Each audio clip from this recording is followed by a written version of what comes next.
Discounts up to 20% on Green Friday in the Hello section. An hour ago, Russian shrieks reached all the way to Putin. The Kremlin's last oil artery has been cut. Drones stormed into the Samara region in a flash. Shock, gunfire right under the walls of the White House. Trump made an urgent statement. The EU has put forward tough conditions for Moscow. Putin is finally being stripped of his army. The US is at it again, a strategy of intimidation. Now with Russian missiles. There has been a turning point at the front. Latvia is cutting Russia off from its border. Europe is applauding. And all of this happened just now. Greetings, I'm Darina Hutsakalo, and we're getting started.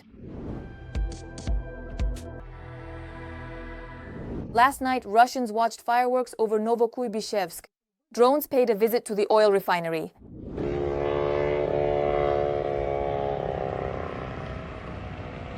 According to local residents, about 10 loud bangs were heard. Eyewitnesses also report bright flashes in the sky.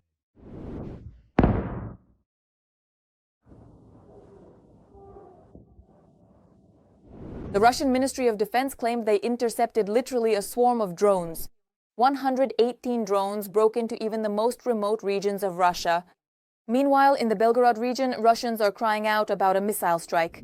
Early in the morning in Belgorod, the Luch CHP plant was hit by a missile strike. The shelling occurred at around 4 a.m. As a result, 20 apartment buildings were left without heat. The local authorities are no longer hiding it. The strike hit right at the energy heart of the region. Unfortunately, the situation remains extremely tense. An emergency shooting occurred a block away from the White House. The first details. 2 National Guard soldiers from West Virginia were in critical condition on Wednesday after an armed man opened fire on them, apparently in a targeted shooting near the White House. It is already known that the shooting was carried out by a 29-year-old Afghan citizen. The motives for his actions have not yet been reported. Donald Trump named the shooter.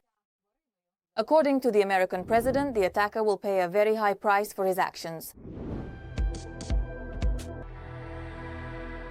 Meanwhile, the European Union is starting to put pressure on Russia. Kaja Kallas made a decisive statement. The Kremlin must reduce its military power and make serious concessions to achieve a just and lasting peace in Ukraine. We have one aggressor and one victim. The focus must be maintained on what Russia, the aggressor, must do, not on what Ukraine, the victim, should sacrifice. In turn, Washington has scared Europe to the bone. The threat of Russian missiles became a trump card that the US used to pressure its partners. In order to push through its own peace plan, diplomacy now seems to be on the verge of collapse. A new dynamic in Moscow's missile production has become the backdrop for the Trump administration's latest efforts to end the war. Warnings about the growing missile arsenal mark a turning point, even compared to a year ago. In turn, analysts warn that Russia's large stockpiles could enable massive strikes on Ukraine's energy system, exhaust Ukrainian air defenses, and even pose a direct missile threat to other European countries. The urgent battle for Pokrovsk is entering a new merciless phase. Long-range drones of the Special Operations Forces have turned enemy positions into chaos. The enemy's logistics are collapsing like a house of cards. In the city of Pokrovsk, SOF drones destroyed a location where enemy personnel were concentrated. A UAV, specifically a loitering munition, struck a multi-story building where Russian soldiers had settled in for regrouping and further attempts to advance. The Russians were also unlucky in the village of Kamyanka in the Pokrovsk region. Our defenders destroyed a Russian brigade-level ammunition depot. This is a true triumph. Latvia is urgently and hastily severing ties with Russia. The government plans to dismantle the railway tracks leading to Russia. We cannot rule out any option for strengthening national defense and security. But such decisions must be made by determining both the time frame and the scope of work, as well as assessing what this means for various socio-economic aspects. A final decision has not yet been made. It is expected that this issue will soon be discussed again at the level of the presidents and prime ministers of the Baltic countries. Shock! Russian drones entered Moldova and Romania, sparking a wave of international outrage. President Zelensky made a decisive statement.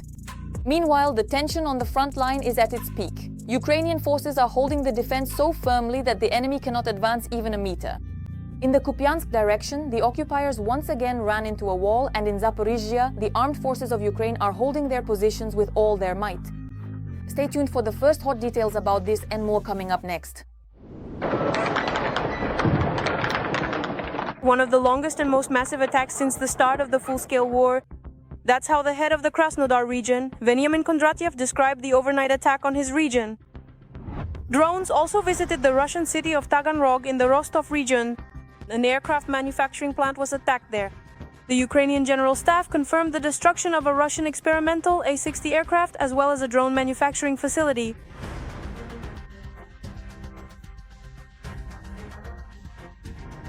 This is the only aircraft of its kind in the Russian aerospace forces. Therefore, this is an unprecedentedly successful strike by Ukraine's defense forces on legitimate military targets within the territory of the occupying country. In addition, in Novorossiysk, there was a strike on an oil terminal. Stands and a launcher from an S-400 air defense system were hit. The Tapsinsky oil refinery was struck.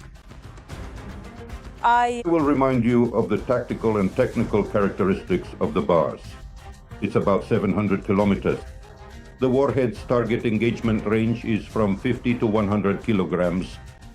Unlike Neptune, its target engagement range is about 1,000 kilometers. Therefore, striking legitimate military targets on the territory of the Russian Federation is yet another proof of the successful work of the Ukrainian defense industry. Ukrainian hackers made things dangerous in the Russian digital space by breaking into the alert system in Krasnodar Krai, as a result of which chemical and radiation alarms were triggered there.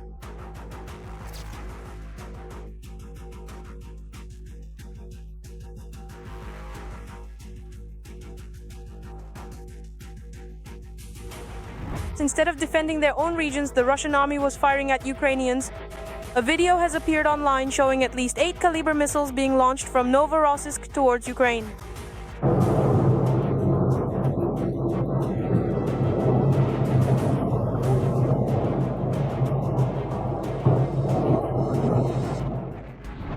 At the same time, the Russians attacked residential buildings where peaceful people were sleeping.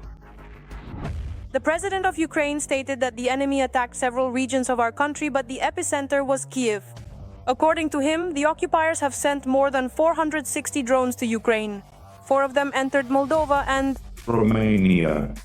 Moldova and Romania as a tactic of the Russian Federation at a time of raising the stakes at the moment on the front line. The situation remains tense as before. The occupation army is trying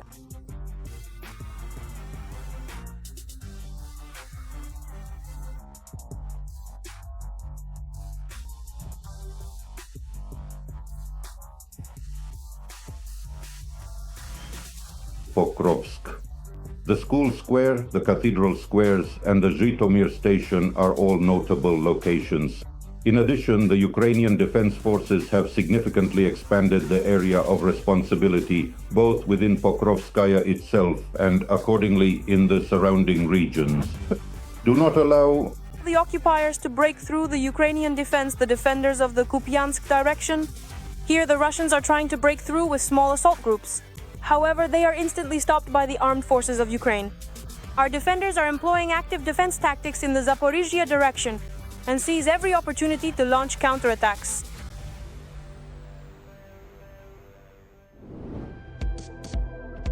Every voice matters. Join our community, support independent journalism, and help us bring you the truth from Ukraine. Become a member of Ukraine today. Join us now. A shocking turn of events. Kritaev is draining the last resources from Russia. Beijing has finally pinned Putin to the ground. Money, markets, regions, everything is coming under Xi's control. Russia is rapidly shrinking to the status of a colony, while Trump watches from the sidelines with an ironic smile. The Kremlin is floundering, the valves have been twisted, friendships are evaporating, and the empire is teetering on the edge of an abyss. Will China dare to take the final step and remove Russia from the geopolitical game board? More to come. China is abandoning Russia. Yes, you heard that right. Beijing skillfully pretends to be a partner, but in reality it is using Moscow as a weak spot. And we even have a saying that has become proverbial: the Russian and the Chinese are brothers forever. But here's what's interesting. Recently, Xi spoke on the phone with Trump and stated that he supports the US's peace efforts to resolve the Russian-Ukrainian conflict. It sounds nice in words, but what about in reality? I think that the US-China has sent a political signal that it will closely monitor what is happening along the track of peaceful settlement and will be involved in the instruments of peaceful regulation of the Russian-Ukrainian war. The main thesis of this signal should be the following. It is absolutely essential to emphasize that Russia absolutely must not be allowed to win this war, and Ukraine accordingly must not lose under any circumstances. And one more thing. The leaders of the countries have agreed on visits. Trump is already planning to visit China in April.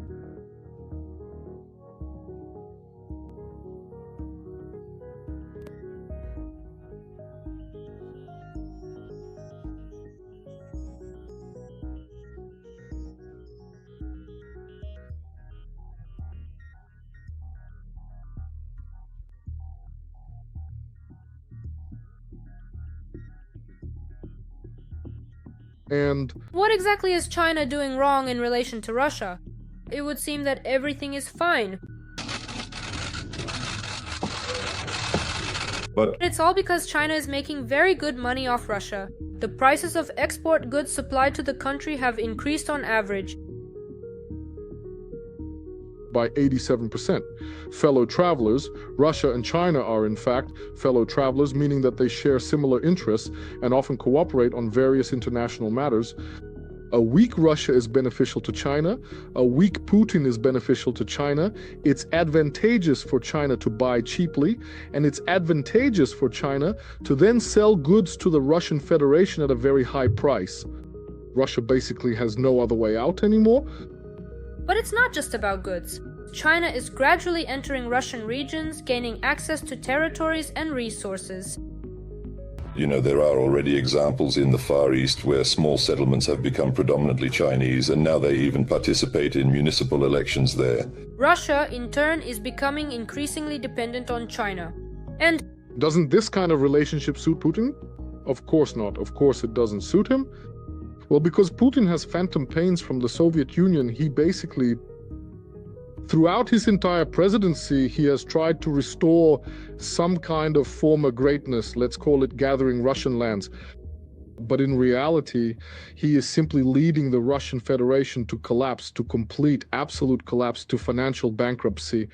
Beijing is increasingly strengthening its influence in Central Asia, pushing Moscow into the background. This is probably something that can't help but worry the old man in the Kremlin. It is necessary to steadfastly strengthen the friendship between China and Kazakhstan, make joint efforts to promote comprehensive cooperation, and make a greater contribution to peace in the region and around the world, as well as to development, stability, and the positive energy of Chinese-Kazakh relations. Tanya, what really drives China? A true partnership with Russia? Our ongoing and regular close communication clearly reflects the truly strategic and mutually beneficial nature of Russian-Chinese relations, which, as we can see, are at an unprecedentedly high level. Or is Beijing simply taking advantage of the situation and acting in its own interests? They are not interested in Russia winning this war. Because if Putin wins this war, he regains his geopolitical agency.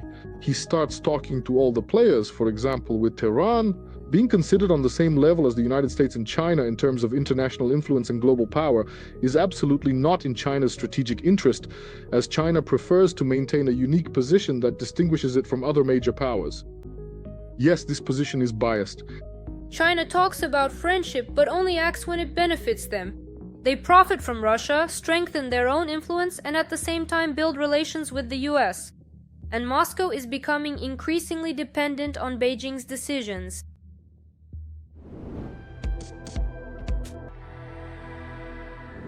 A new twist in the negotiations. The peace plan is falling apart. Russian demands have been thrown out of the draft, and Kyiv has pushed through its position. Trump has found himself caught between two fronts and doesn't know which way to lean. The decision to end the war is balancing on a knife's edge. The world is holding its breath. Watching every move, Putin is nervously rubbing his hands, and Ukraine stands its ground. Will the US dare to go all the way and put Ukraine first? All the most important details about this coming up next. No restrictions for the armed forces of Ukraine, no ban on joining NATO, and much more. The so-called Trump plan in its original form no longer exists. According to the Financial Times, it has been cut by almost a third. However, the details have not yet been disclosed. As of now, after Geneva, there are fewer points, no longer 28, and a lot of the right things have been taken into account in this framework. There is still work to be done together. It's very difficult. To create the final document, everything must be done properly, and we appreciate that most of the world is ready to help us. And the American side is taking a constructive approach.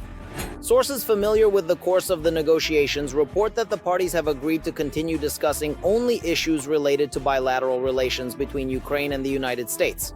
Certain topics should be addressed in other formats.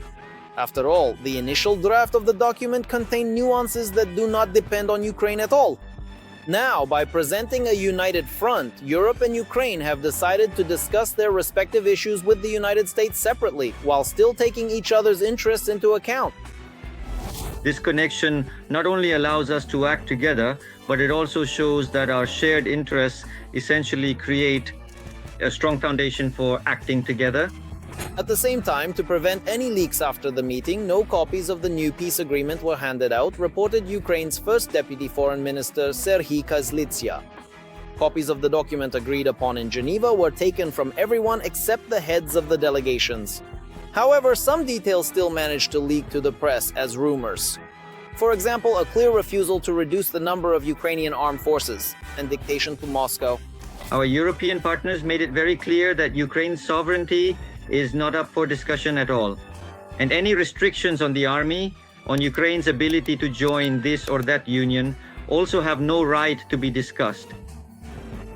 And from this point of view, it's obvious that demands, for example, to amend the constitution of Ukraine regarding, most notably, the requirement not to join NATO will be removed. And it seems to me these are the main important points. Another extremely important point for Ukraine was the discussion of security guarantees. According to analysts, the representatives from Washington managed to convey that such commitments from the Russian Federation mean absolutely nothing. Therefore, the only real guarantees can be agreements with the US and Europe, as well as the unhindered development of the defense industry within Ukraine itself. And here, for the first time, it was stated that these guarantees are not only for Ukraine, but for the entire continent. Importantly, in Europe, they are talking about guaranteeing peace through strength. In other words, European countries are now officially and openly saying that we must be prepared to fight against Russia, including on the territory of Ukraine. If after signing a formal peace agreement, Russia were to violate the agreed upon terms this moment, it seems to me actually marks a significant tectonic shift in the situation. Previously, such possibilities or matters were never openly discussed at all. At the same time, the White House believes that the negotiations on ending the war in Ukraine were productive, but several differences remain, stated White House Press Secretary Karine Jean-Pierre following the meeting. She also said in an interview with Fox News that the supply of weapons to Ukraine has its limits and cannot be endless, seemingly hinting at what might happen to US aid if Kyiv pushes its position too aggressively. However, when it comes to weapons, specifically in particular as an example,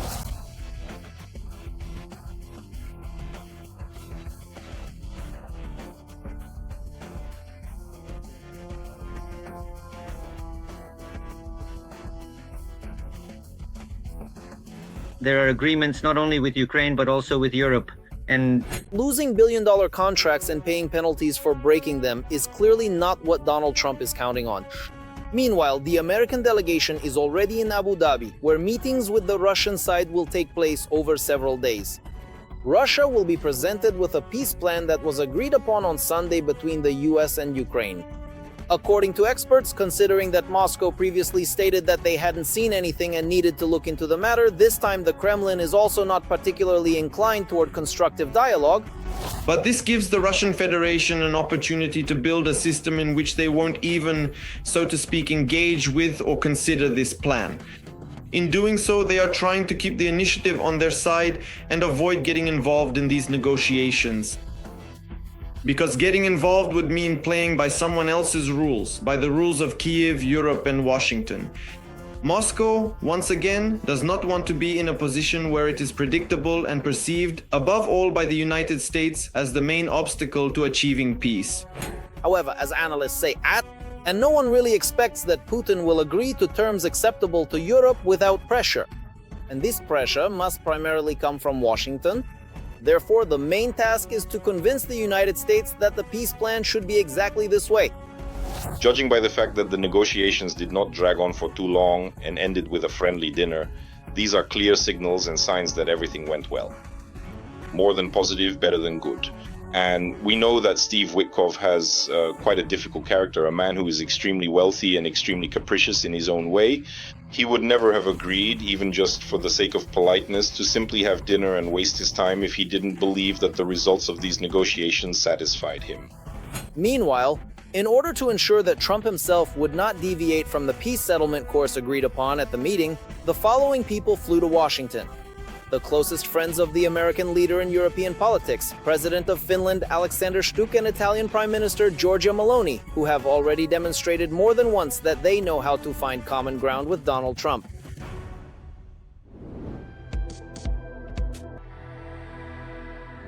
That concludes our broadcast. We continue to closely follow the most relevant events right now, so we can be the first to tell you about them.